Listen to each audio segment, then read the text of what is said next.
Sir काल रात्री देखील बैठक झालेली आहे आणि आज पुन्हा एकदा बैठक आहे आणि नेमकं काय आहे कशा पद्धतीने सरकारने तुम्ही आमच्याकडे सुरू केली आहे.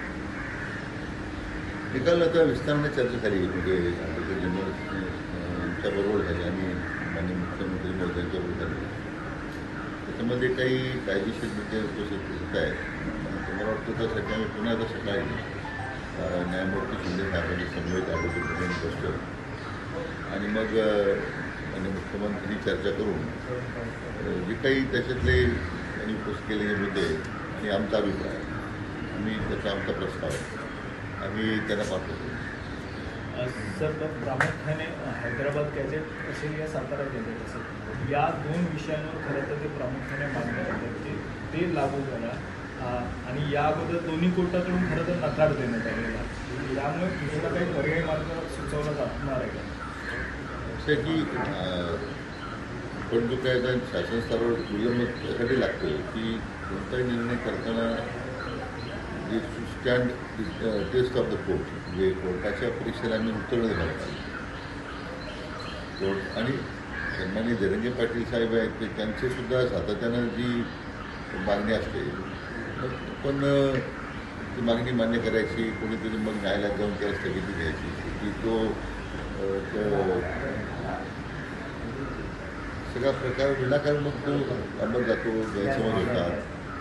मग मला वाटतं की थोडा वेळ लागला ही गोष्ट बरोबर आहे पण न्यायालयीन प्रक्रियेला आपण सामोरे जाताना उद्या आपल्या सरकारने घेतलेला निर्णय हा टिकला पाहिजे ही त्या पाठीमागची आमची भूमिका आणि त्या दृष्ट्या आम्ही मला वाटतं आज आमची जी प्रक्रिया या सगळ्या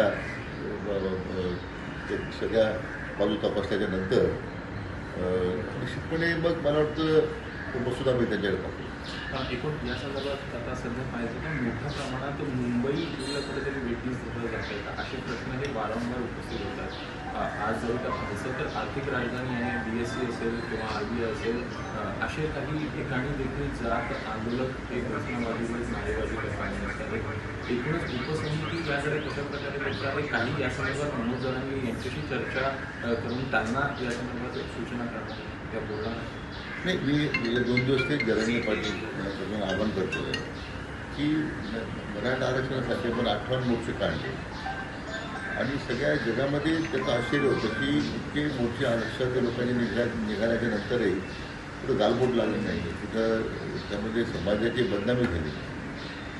आता जे काही मंडळी काही प्रकार करतात रस्ते अडवणं असेल किंवा मला वाटतं सरकारच्या भारत सरकारची एस्टॅब्लिशमेंट आहे रिझर्व्ह बँक किंवा अन्य बॉम्बे स्टॉक एक्सचेंज असेल तिथे जाऊन काही घोषणाबाजी करणं त्यांनी काही आरक्षण मिळणार नाही ना किंवा त्यांनी प्रश्न सुटत नाही.